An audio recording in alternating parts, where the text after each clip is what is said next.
Ora então, o Jornal Mira Online vai começar a fazer uma série de entrevistas, estamos em ano autárquico, aqui em Mira, e vamos começar, logicamente, pela Câmara Municipal de Mira. Aqui agradecemos ao Dr. Raul Almeida pela amabilidade de nos receber. Dr. Raul, eu tenho uma série de perguntas aqui para fazer para o senhor, e eu coloquei essa aqui como a primeira pergunta da nossa entrevista, de propósito, porque acho que devemos nos preocupar muito com a cultura, né? E eu vou perguntar isso, assim, o seguinte: existem vários exemplos na nossa região, como Cantanhede, como Monte Moro Velho, como Anadia, por exemplo, onde desde o princípio da pandemia as bibliotecas municipais adaptaram-se para os leitores terem nos seus conselhos continuação a usufruir da literatura. Pronto. Em Mira, pelo contrário, a biblioteca municipal fechou e ainda anda em obras. Mesmo com a necessidade evidente de fazê-las, que todos nós reconhecemos, não seria possível fazer a cultura chegar às casas das pessoas? Pode-se dizer que a cultura é o parente pobre do Conselho de Mira? Em primeiro lugar, muito obrigado pelo convite do Mira Online para esta entrevista e para esclarecer. Estando eu sempre disponível e pronto a esclarecer e conversar com os jornalistas, agradecer-lhe neste convite e para estarmos aqui nesta conversa e passarmos por vários temas, como eu espero passar. Depois dizer que, em relação a esta primeira pergunta, a referir que nós não fizemos obras na biblioteca por causa da pandemia. Fizemos obras na biblioteca porque a biblioteca necessitava há muitos anos de obras. Portanto, e como esteve encerrado e bastante tempo nós tivemos que fazer essa intervenção. Não posso concordar consigo quando diz que é o parente pobre, porque nós, uns municípios têm umas atividades e outros têm outras. Nós, por exemplo, nesta semana e as semanas que passaram, durante a pandemia, levámos música, através do CLS, levámos música à casa das pessoas, à casa dos idosos, das pessoas que não podem sair de casa, até com músicas, com modas, como costuma ser, mais antigas. Levámos as pessoas a cantar, levámos também a cultura na casa das pessoas. Portanto, claro que cada município tem a sua estratégia. Nós nos levaram música, outros levaram livros, portanto nós fizemos essa opção e que esperamos também criar a biblioteca com essas obras, também criar um espaço mais atrativo, porque a biblioteca estava-se a tornar já num espaço que não tinha condições, não estava atrativo, portanto, e com as obras vamos com certeza fazê-lo. Depois, em segundo lugar, também não concordo quando diz que é o parente pobre, porque eu vou-lhe dar alguns exemplos.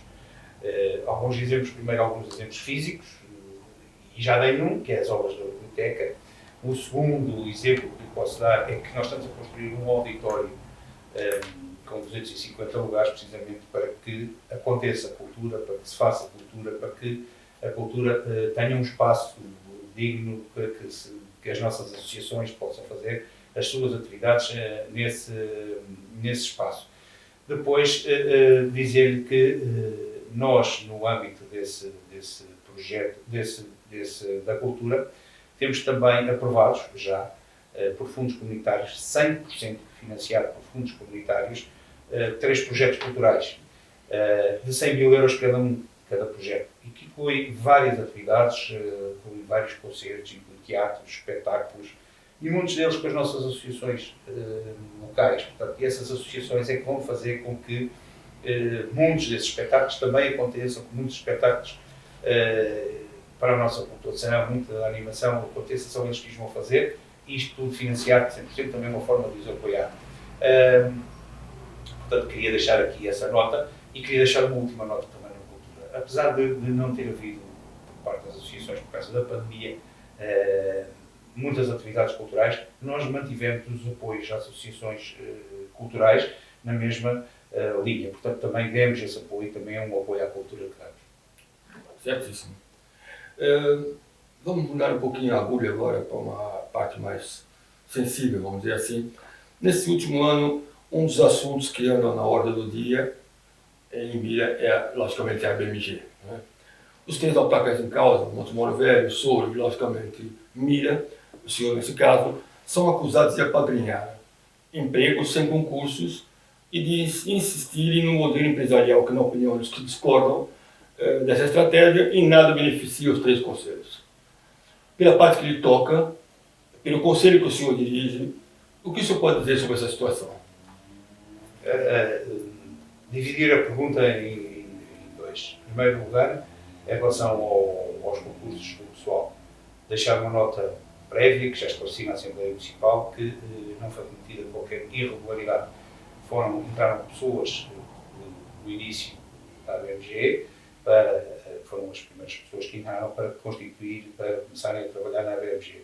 Portanto, de acordo com a lei empresarial local, as regras que nós seguimos são as regras que a lei assim define e determina, que é a Lei 50/2012, que é a lei que se aplica às empresas locais.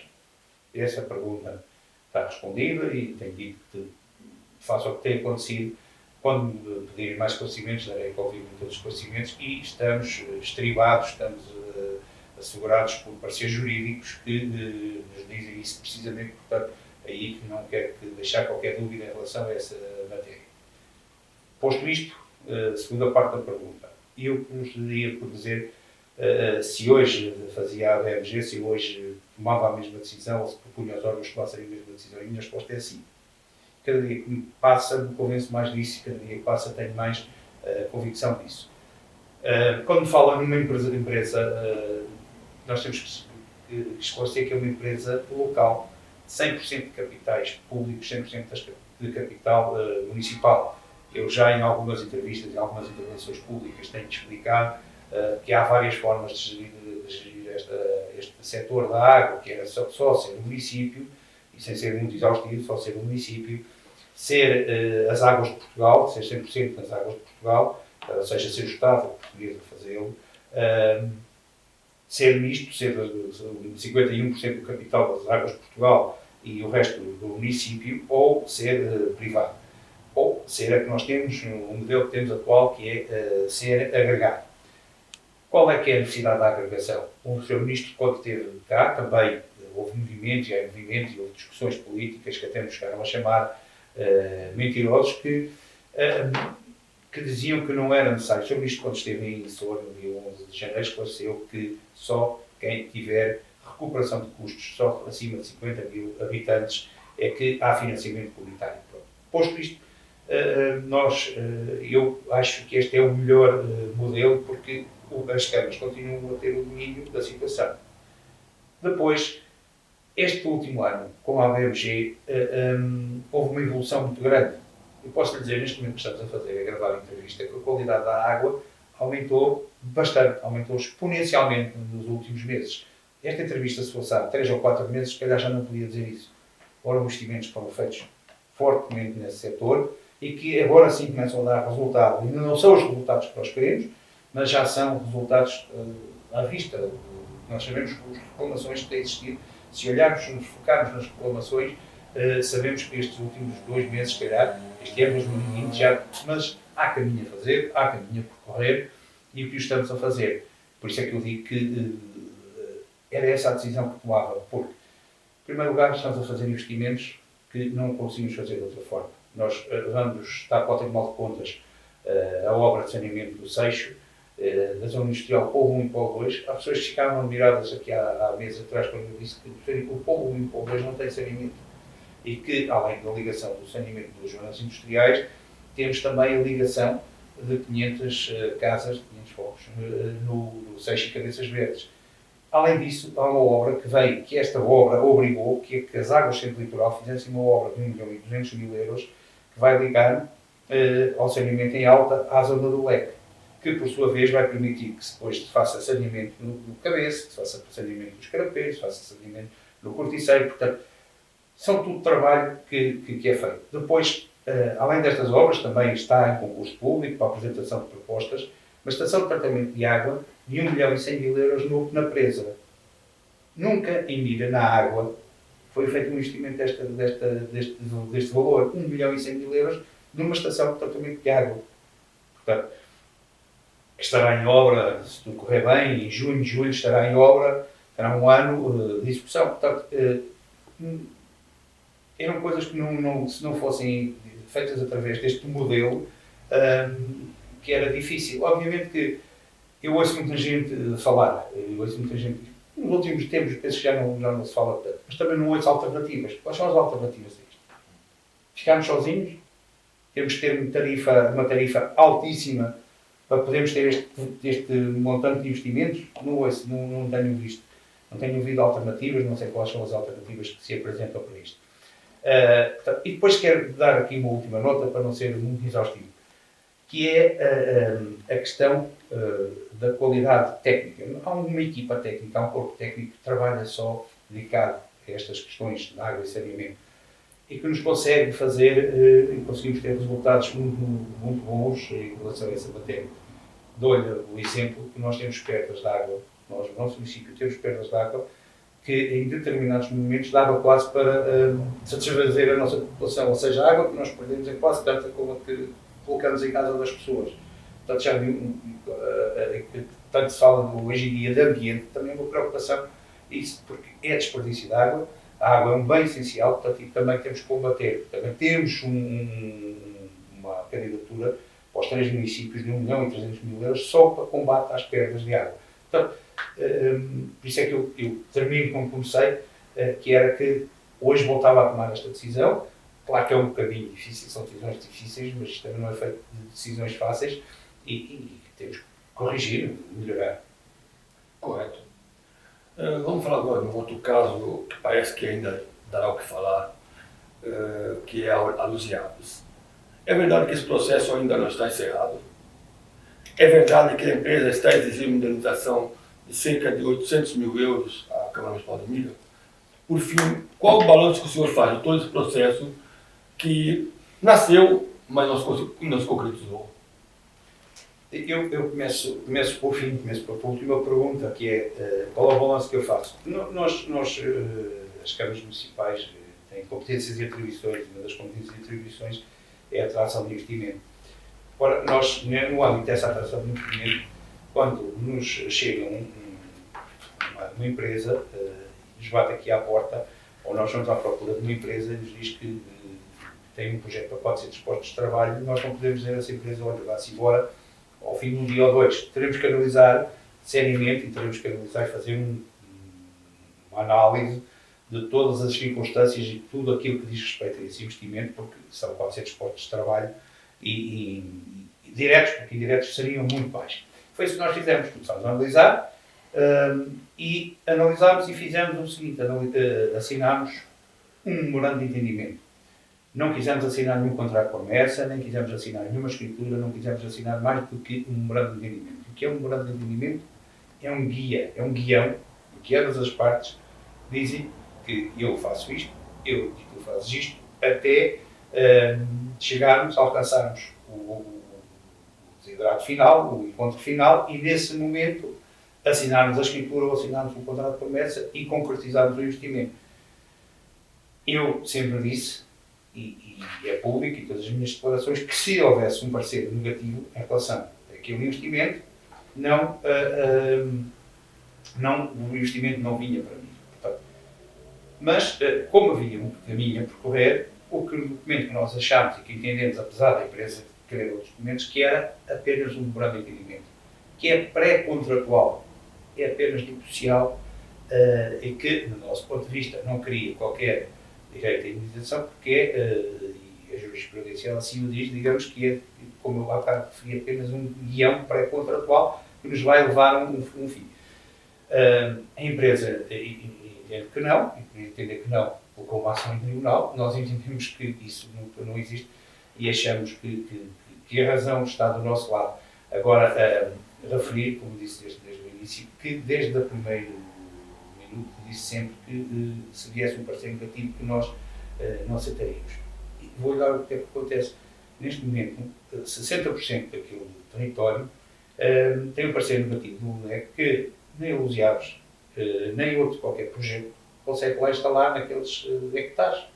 Portanto, porque as dunas são dunas protegidas, que não se pode pisotear, nem andar por cima daquelas dunas, portanto, não é só a Luz e Águas, que é outro projeto qualquer que ali venha, que não se pode ali instalar. Portanto, nós achamos isso, e depois achamos também que, além de acharmos que temos razão, também achamos que o montante, que é exagerado, o montante do pedido, mas isso são questões técnico-jurídicas que depois dariam aqui para uma discussão muito grande, mas achamos que temos razão, a empresa também acha que tem. Agora, o que eu digo é que também faz parte, digamos, da nossa... não podemos, ao primeiro, a primeira, só porque sim ou só porque achamos, virar as costas de um investimento estão a voltar. Temos que o analisar, temos que o estudar, e foi isso que nós fizemos com esse investimento. Sim, senhor. Vamos falar de um outro caso, né? Ainda hoje o caso Fernando Madeira é falado um pouco por todo o Conselho. A oposição na altura exigiu explicações da parte do presidente da Câmara, até dando um prazo de 2 dias, salvo erro, se não estiver enganado, para que houvesse a resposta. Entretanto, e ainda seguia ali o pensamento da oposição, nada foi esclarecido. Como argumento para não dar a conhecer a população, o senhor utilizou que, na verdade, existe um segredo de justiça, né? E eu pergunto para o senhor, nesse momento, hoje, é possível transmitir alguma coisa nova sobre esse assunto? E também faço uma outra pergunta, não pensa que tirar a confiança política numa pessoa tão importante como era Fernando Madeira no seu executivo, não é algo que desgaste o seu mandato? Eu acho que nós temos que explicar o seguinte. A questão do Fernando Madeira, e às vezes eu costumo dizer que nós estamos numa bolha que às vezes alguma informação não chega, mas eu ultimamente não tenho ouvido falar muito dessa situação, mas pode-se falar dessa situação. Porque eu acho que essa situação ficou esclarecida pelo próprio. O próprio Dr. Fernando Madeira, numa entrevista ao Diário das Beiras, explicou o que aconteceu. Houve um jornal local também, que na altura, depois em setembro, isto foi em agosto, ali nas primeiras semanas de setembro, também esclareceu o que aconteceu. Portanto, quando o próprio, isto quando fala desse comunicado, ainda foi antes disto. Agora foi para a boca do próprio que esclareceu o que aconteceu. Portanto, acho que todo o Conselho sabe quais foram os factos, mas soube-o digamos, por Dr. Fernando Madeira. Depois de fazer uma outra nota, eu mantenho boa relação com o Dr. Fernando Madeira. Não nos chateámos, continuamos a ter boa relação e posso dizer que foi das decisões mais difíceis que tive que tomar. Mas nós, na política, devemos tomar muitas decisões delas que são muito difíceis. Algumas delas são muito difíceis. Essa foi uma das que foi mais difícil. Mas entendi que perante aqueles factos que são conhecidos e que foram transmitidos pelo próprio...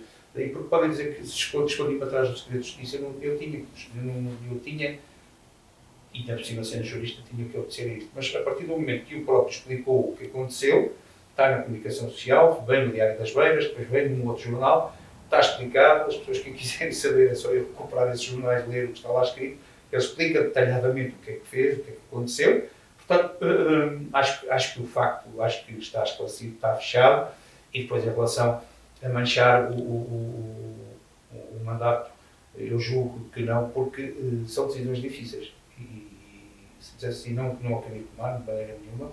Era uma pessoa que trabalhava aqui comigo há 7 anos, com quem eu tinha bastante confiança, com quem gostava de trabalhar, e que fez um bom trabalho, mas há momentos na vida que essas decisões têm que ser tomadas, como se costuma dizer, é da vida.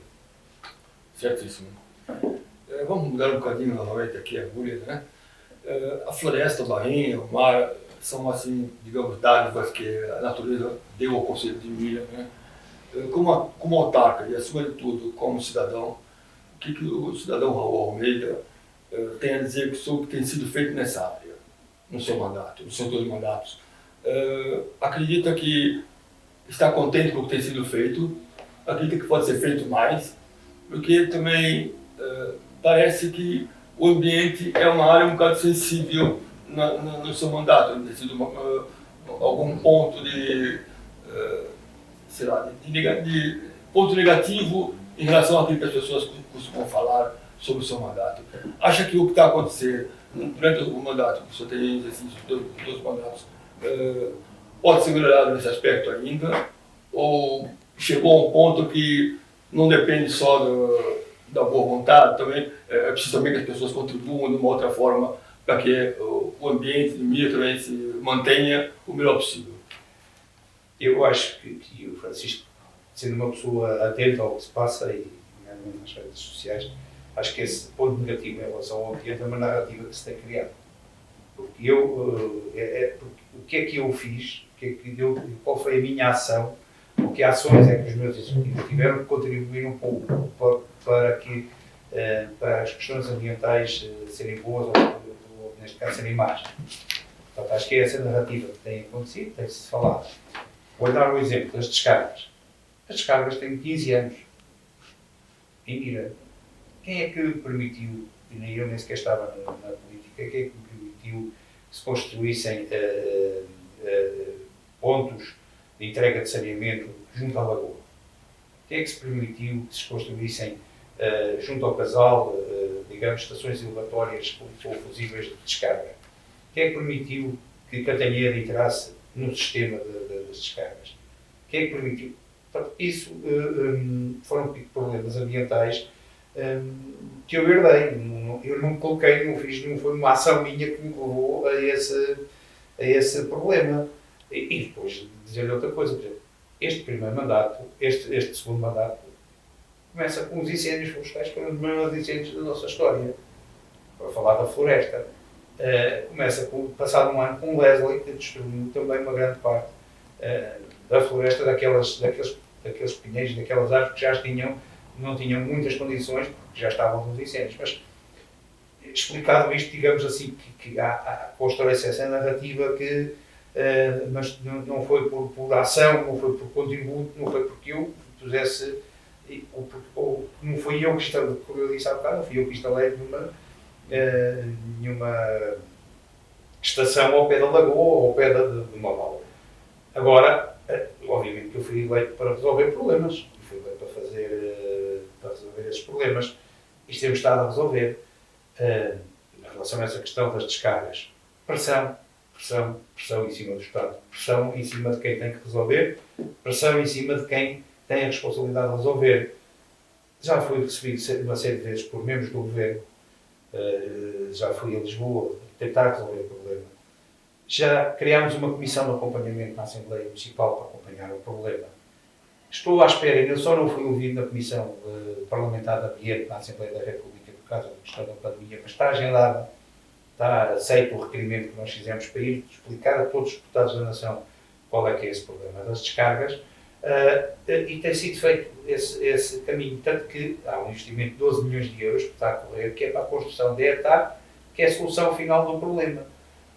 Portanto, eu aí acho que temos feito esse trabalho. Depois, desassoreamento da Barrinha. Portanto, só o desassoreamento da Barrinha. Há 30 anos que se falava de desassoreamento da Barrinha. Foi um dos meus mandatos de ser desassoreamento da Barrinha. Depois, Jacintos. Há quantos anos falava numa máquina, que é preciso uma máquina para tirar Jacintos. Isto está aí, está para tirar Jacintos. Fundo ambiental, também financiado, que está para chegar num barco, numa rede, também combate aos jacintos. Depois dos incêndios, reflorestação. Quem é que está? Estamos a fazer reflorestação, um projeto de 1 milhão de euros para reflorestar, mais de 1 milhão de euros para reflorestar a nossa floresta. Claro que não conseguimos, também é a competência do ICNF, é a competência do Estado Central, mas nós estamos a fazer esse projeto, estamos a trabalhar nesse projeto.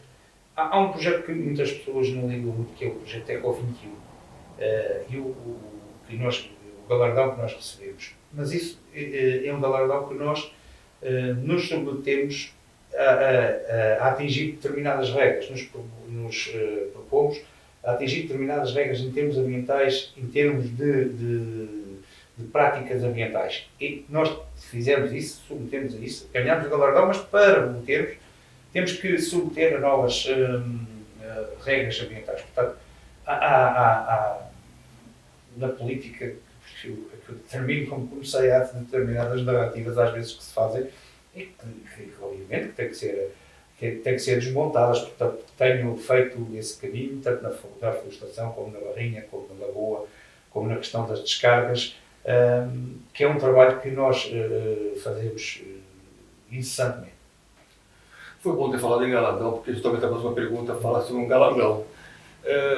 É a bandeira azul, né? Que logicamente é um motivo de orgulho para qualquer pessoa do Conselho de Mira, e obviamente também para o Executivo, óbvio, deve ser também, né? mas considera que a bandeira azul é um encargo político demasiado grande pela pressão que isso acarreta ano após ano, sempre com vistas a não perder este importante galardão. Costuma-se brincar, eu já ouvi falar muitas vezes isso, que o dia que algum presidente de Câmara perder a primeira bandeira azul, perde o próximo mandato. Pronto. Isso é verdade? Essa pressão existe realmente? Sim, a questão não é um encargo político, é um orgulho enorme. Essa bandeira azul ela é um orgulho enorme nós sermos recordistas mundiais. Claro que também é um orgulho, não é um encargo, é um orgulho e é um desígnio municipal, um desígnio de todas as freguesias, de todas as pessoas do Conselho. E nós que estamos em exercício das funções políticas, compete-nos levar a cabo esse desígnio, desenvolver todas as atividades que depois ponham em prática e que se alcance isso. Agora nós, é um trabalho que fazemos, dou-lhe alguns exemplos também, da promoção que nós precisamos fazer por causa da bandeira azul. A questão da segurança, eu nunca se repetir isto. Tivemos problemas em anos anteriores com a segurança das praias, nomeadamente com os nadadores salvadores. E nós assumimos nós a gestão e assumimos o encargo, que nos fica em cerca de 60, 70 mil euros por ano, esse encargo. Mas também asseguramos que não há falhas, não tem havido falhas na segurança, no número de nadadores salvadores, nas horas. Portanto, assumimos esse encargo, fizemos com que isso existisse. Portanto, entre outras, costuma-se a fazer a manutenção com os militares, do areal, ter aqueles chuveiros, ter aqueles passadiços, portanto, toda essa matéria nós fazemos com que ela aconteça e fazemos isso com muito orgulho, porque é um enorme orgulho a questão da bandeira azul. Portanto, e fazemos o nosso trabalho nessa matéria e todos os anos com iniciativas, todos os anos com inovações também, porque também faz parte ter essas inovações para que depois possamos atrair e também possamos comunicar a nossa imagem de marca também lá para fora, porque também somos conhecidos por isso. Nos tempos que correm, a pandemia, logicamente, é um tema inevitável, né? Por mais que não queiramos falar sobre ela, ela acaba caindo, afeta de qualquer forma. Eu falo do turismo, por exemplo, de mídia, da hotelaria, do comércio, até da indústria, né? Aqui e ali o seu executivo foi tomando medidas no sentido de poder contribuir para minimizar esses efeitos. Gostaria de destacar algumas dessas medidas e, uma vez que a situação, infelizmente, parece estar para durar, pode anunciar algumas que talvez ainda não tenham sido, estão em preparação, não tenham sido falado.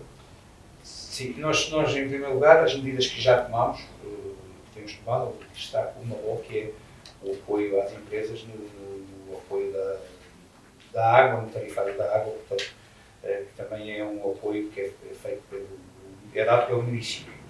Depois dizer que já no ano passado, e este ano vamos fazer, a isenção de algumas taxas que são do município, taxas de esplanadas, taxas de ocupação do espaço público, portanto também foi feito por nós. E posso lhe dizer que estamos a preparar um fundo de apoio às empresas que tem que ser objetivo, tem que ser com regras claras, tem que ser aprovadas nos órgãos, para que depois não surjam problemas. Portanto, e no momento certo vamos apresentar esse fundo de apoio aprovado pelos órgãos com regras, com regulamentos, portanto, que leva algum tempo, mas que pensamos que nos próximos meses ter, até porque depois também, digamos que as pessoas poderem candidatar, as empresas poderem candidatar e terem esse apoio. Obviamente que nós vimos apoios municipais e tenho visto e acompanho alguns apoios municipais. Os apoios municipais são apoios, mas são pequenos apoios, porque o grande apoio tem que vir do Estado Central, o grande apoio tem que vir da União Europeia. Todos falam da bazuca, a bazuca tem que ir para as empresas, tem que ser metida nas empresas. Foi uma grande discussão a semana passada, estava em discussão pública o PRR, o Programa de Recuperação e Resiliência, e a grande discussão era se era para meter dinheiro no Estado Central, à obra pública, ou se era para meter nas empresas. Portanto, aí sim é que tem que vir o dinheiro, porque o município poderá dar apoio pontual, que é bom, mas e ajuda nestas taxas e tarifas e nesses apoios, mas digamos que o apoio grande, forte, a uma empresa que tenha 100 ou 150 trabalhadores que tenham um problema, não é um apoio social de um município que vai ajudar a atenuar, mas não é esse, é um paliativo, não é a solução do problema. Já estamos a falar de pandemia, também no âmbito social também foram tomadas, logicamente, medidas pelo seu executivo, tanto as IPSS do Conselho como a população receberam um olhar atento do próprio executivo. O que eu gostava de perguntar é que, se o que foi feito até agora foi o possível, entre aspas, né, por conta dos constrangimentos financeiros, incluindo que a Câmara tem, logicamente, todos têm, ou se foi mais além do que era expectável pelo senhor, pelo seu executivo no começo. Desde que apareceu a pandemia, que foi todo mundo de surpresa, né, quando começou a pegar nesse assunto, acha que hoje, olhando para trás, foi feito tudo que foi possível? É preciso fazer mais? Não houve condições financeiras? O que o senhor pode dizer sobre isso? Eu acho que foi feito o que foi possível. E acho que uma coisa certa, acho que o apoio financeiro foi o apoio psicológico, o apoio logístico que se foi dado às IPSS. E eu acho que, do que eu vou reparando aqui à nossa volta, nós fomos, se calhar, fui dos municípios, ou fui dos presidentes de Câmara digamos, com medidas mais drásticas ou com medidas mais restritivas do que outros municípios. Está agora a fazer um ano que iniciou a pandemia. Nós, logo no dia 11 de março de 2020, fomos, enquanto muitos municípios aqui à volta não tiveram um pequeno exemplo, as feiras, nós encerrámos logo a feira no dia 11 de março. E não imagino, Francisco, a pressão social que nós tivemos e a pressão que tivemos, porque chamaram-nos tudo, porque é que fomos fechar a feira, mas tomámos logo medidas inicialmente e muito fortes para controle da pandemia, e não hoje a Estemaria, e não hoje a Estômago, se for no caso disso, e prefiro ser acusado por ser mais restritivo do que ser mais aberto, porque estamos a falar de uma coisa numa pandemia que do meu ponto de vista, não podemos facilitar e não podemos comunicar. Depois, em relação às IPSS, dizer que nós logo também fomos dos primeiros municípios, ainda pouco ou nada havia, fizemos uma reunião, não se fazia por videoconferências, mas fizemos uma reunião aqui com as IPSS. Fizemos planos de contingência para as IPSS todas. Uma coisa muito simples, por exemplo, que a mim me reconforta muito e que me dá um apoio, e poderá falar com as IPSS. Nós criámos logo nessa semana um grupo no WhatsApp com todas as IPSS do Conselho, em que estão lá dois, três representantes, que estamos nós, a Advogada de Saúde, e em que falamos constantemente por esse grupo. Ainda hoje falamos muitas das vezes à noite, agora já sabemos lidar mais com a pandemia, mas muitas das vezes à noite, naqueles primeiras semanas de março e abril de 2020, falávamos todos nesse grupo, falávamos com as IPSS e elas trocavam opiniões, como é que estavam. Portanto, quando as pessoas estavam assustadas com o que estava a acontecer, porque não sabiam, não conheciam. Só isso, as pessoas, se falar com as IPSS, reconhecem esse que era o apoio, nós estávamos ali, a Câmara nós estávamos ali, eu gosto desse grupo, e íamos dando as nossas palavras.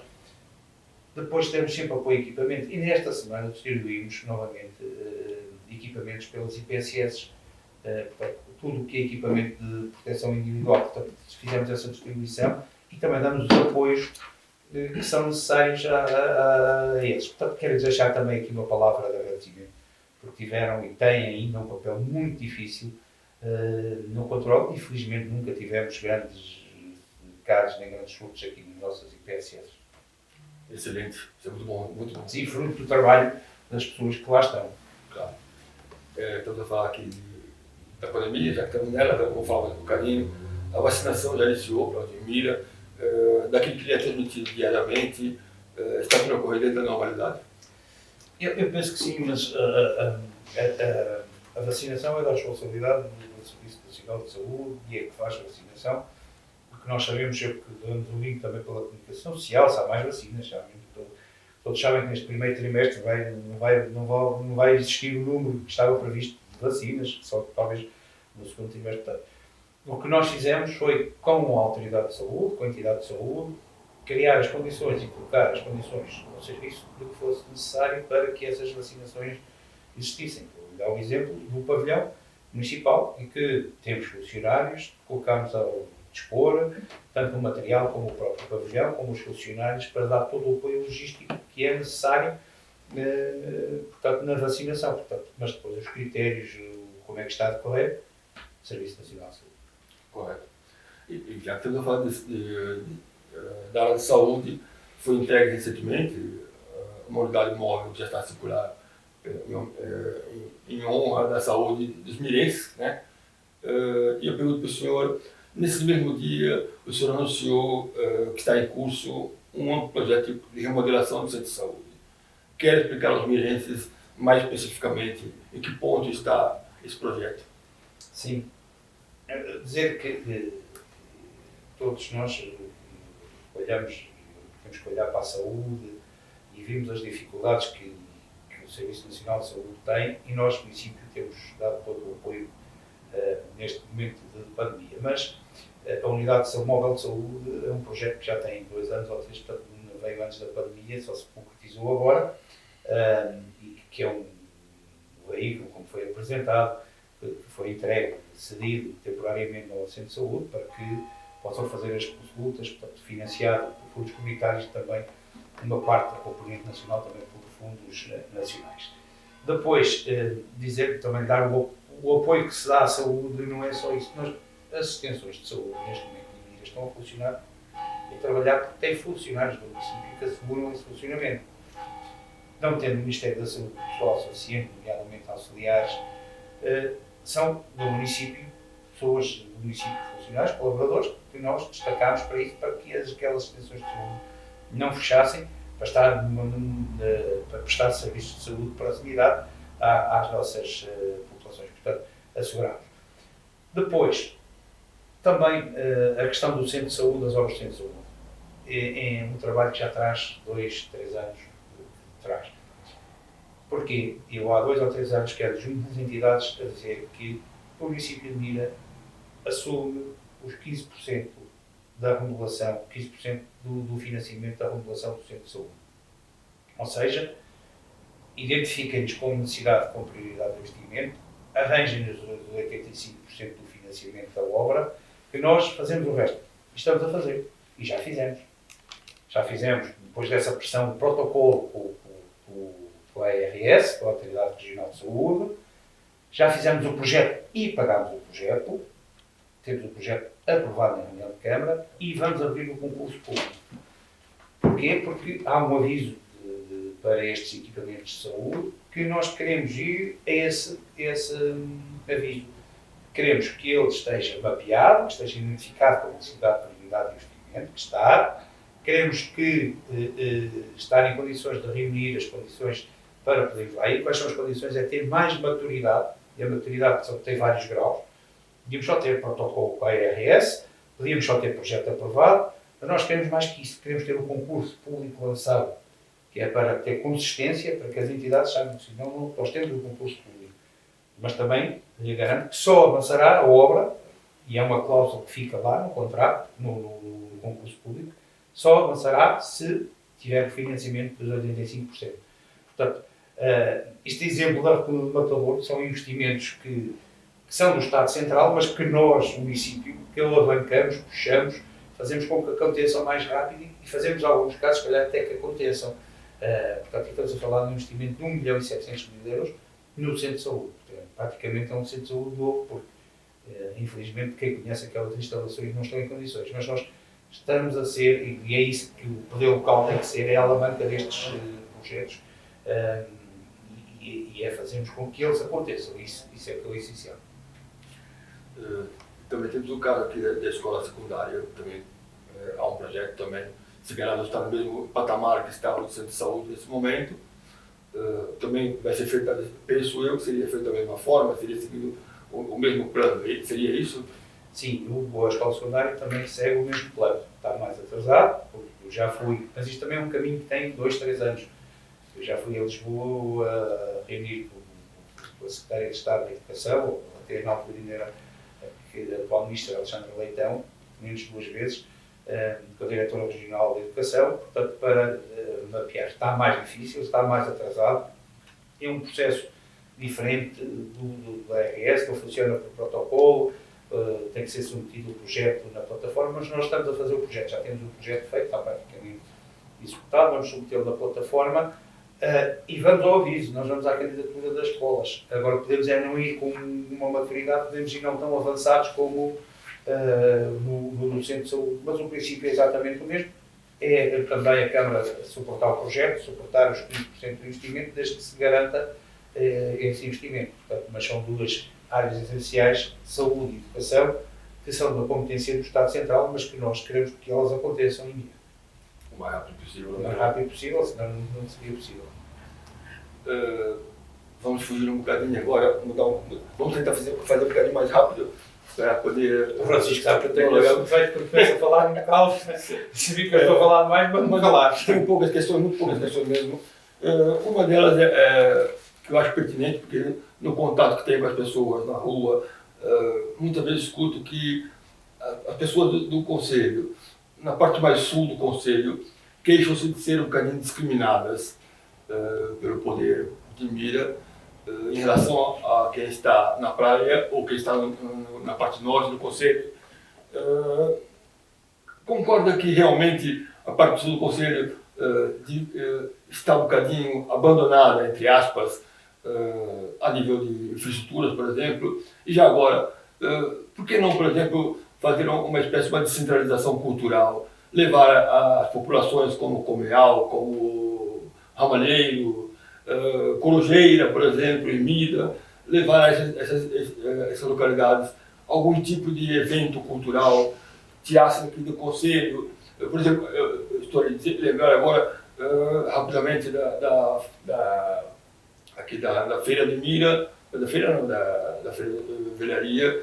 Eu sei que não compete à Câmara, logicamente, mas se calhar uma ideia seria, como já foi feito em Porto Mar, ser feito em outras zonas também, tirar um bocadinho o peso que há em matéria de coisas que acontecem nessa parte do Conselho e levar um bocadinho lá para o fundo. Será que era uma ideia que podia avançar? E já agora, infraestruturas para a zona sul do Conselho, que eles queixam bastante também. É possível isso?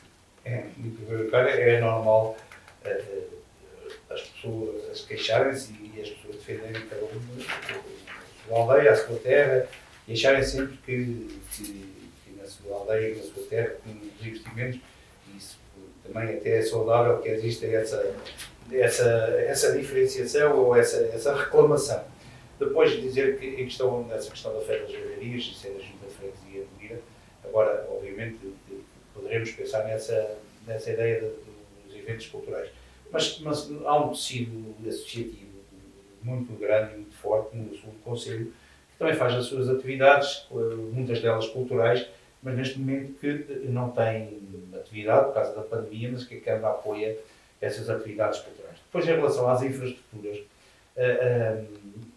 também posso dizer que ao longo destes meus 2 mandatos têm sido feitos grandes investimentos. Obviamente que as pessoas pretendem sempre mais. Vou-lhe dar alguns exemplos. Agora, mais recentemente, por exemplo, fizemos os passeios na Corujeira, fizemos diversas pavimentações na Corujeira, fizemos o saneamento na Ermida, porque a Ermida não tinha nem 1 metro de saneamento, fizemos o saneamento na Ermida nestes meus 2 mandatos. Em termos de pavimentações, foram dezenas de estradas, posso dizer mesmo, dezenas de estradas que não estavam pavimentadas nesses lugares, chamados do sul do Conselho, que foram efetuados. Foram os passeios, por exemplo, também agora nos Leitões, que ainda vamos continuar com a segunda fase desses passeios. Vamos lançar agora um concurso público para a execução de parques infantis, que vai contemplar parques infantis e parque de fitness para os pais séniores em algumas dessas aldeias do sul do Conselho. Portanto, já falámos, algumas delas até já falámos com com as próprias associações por causa da localização desses parques infantis. Obviamente que as pessoas querem sempre mais e reclamam. Mas também há um investimento que ainda não está a dar os frutos que nós tínhamos que dessem, mas que foi um grande investimento no Sul e que nós pensamos que poderá ser uma grande alavanca, que é a zona industrial do Montalvo. Que nós temos que ver, a zona industrial do Montalvo, apesar de não estar a dar os frutos, foi feito o mais difícil, foi dado o primeiro passo. Eu ontem fui lá com um grande empresário a nível nacional, mesmo um grande empresário, verificar o espaço. E aquela zona industrial vai permitir, vai estar a levar mais tempo do que aquilo que se calhar nós pensávamos, mas vai dar os seus frutos daqui a uns anos naquela zona do Conselho. E foi um investimento feito na zona sul do Conselho. Aliás, o maior investimento alguma vez feito na zona sul do Conselho foi feito nos meus mandatos, que foi a zona industrial de Montal. Quase no fim. Vamos falar um bocadinho de festa. Não há festa para ninguém. Então, era bom. Ainda é cedo para se concluir que não existirão em 2021 as festas do Conselho de Vila. É um bocado cedo. Todos nós sabemos que o Governo vai apresentar um plano de desconfinamento. Nós próprios estamos a aguardar quais serão as regras que vêm desse plano de desconfinamento, o que é que vai acontecer. Todos nós sabemos que é difícil por haver, mas temos que aguardar. O que é que acontece? Não tem acontecido. Nos últimos dias trouxe-nos um grande festival, a Primavera Salva, que foi desmarcado. Outros ainda não foram desmarcados, outros ainda aguentam e aguentam mais algum tempo. Agora, a minha convicção pessoal, que eu acho que vai acontecer, é que poderá haver alguns eventos de forma diferente. Não eventos, nas festas de São Tomé, não eventos tão de forma de massa, com tanta gente, mas teremos que nos reinventar e teremos que fazer de outras formas, se calhar diferentes, das festas de São Tomé, mas teremos que esperar por as indicações que vêm do plano de desconfinamento. Como tem corrido a relação institucional entre a Câmara Municipal e as juntas de freguesia? Tem corrido bem. E, na minha perspectiva, tem corrido bem por uma razão. Porque quando eu cheguei à Câmara fizemos uma situação que foi definir critérios objetivos, critérios concretos para a atribuição de apoios e para relacionamento com as juntas de freguesia. Nós fizemos isso porque não queríamos que acontecesse como aconteceram em determinados mandatos e anteriores mandatos antes de eu chegar à Câmara, que era uma junta de freguesia num ano receber 50 euros da Câmara Municipal.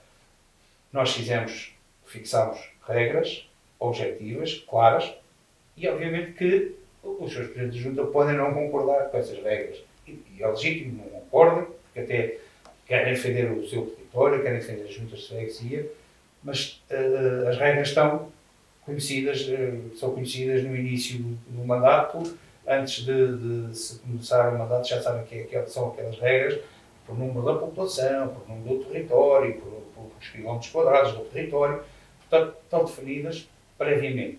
Tanto definidas previamente é mais fácil esse relacionamento, porque não há uma discricionalidade subjetiva. São critérios objetivos que, como eu disse, podem discordar deles, mas são aqueles que estão fixados. São 4 freguesias no Conselho, 3 do seu partido e uma da oposição, do PS. Diga lá, os seus 3 camaradas do PSD, todos eles concordaram até hoje sempre com essas diretrizes ou também teve problemas com eles? Não, como costuma dizer em bom português, costumo levar também protestam quando têm que protestar, também não concordam com a gestão, eles defendem o interesse das freguesias e nós defendemos o interesse da Câmara, mas posso lhe dizer que em relação a anteriores mandatos, mais que duplicamos os apoios às juntas de freguesia. Nunca foi dado tanto dinheiro às juntas de freguesia, e não me arrependo nada disso, porque as juntas de freguesia aplicam no bem, nunca foi dado tanto dinheiro às juntas de freguesia como nos meus 2 mandatos. Estamos a falar em duplicar 2 vezes mais do que aquilo que era dado normalmente. E dado com critério objetivo. E para encerrar, permita-me fazer 2 perguntas numa só. São muito pessoais. A primeira pergunta é: o Dr. Raul Almeida sente-se um autarca realizado? E a segunda pergunta é: pode anunciar aqui a sua recandidatura? Um autarca realizado, nós nunca somos um autarca realizado. Porquê? Porque o trabalho do autarca é um trabalho inacabado.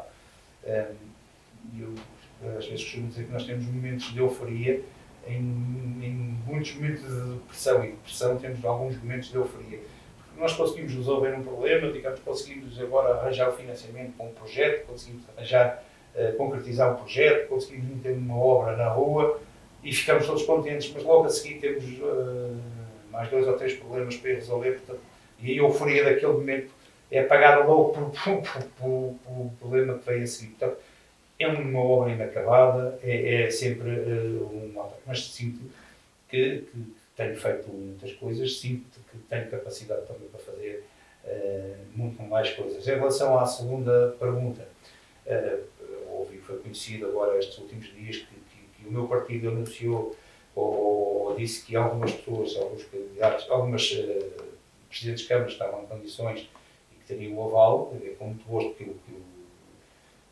vi lá o meu nome, portanto, incluído nessa lista, portanto, reconhecido como os autarcas que estão em condições praticamente que são logo homologados no início, e estar nessa lista, para mim é um orgulho, mas ainda é cedo para decidir isso. Ainda há os órgãos locais. Tão cedo.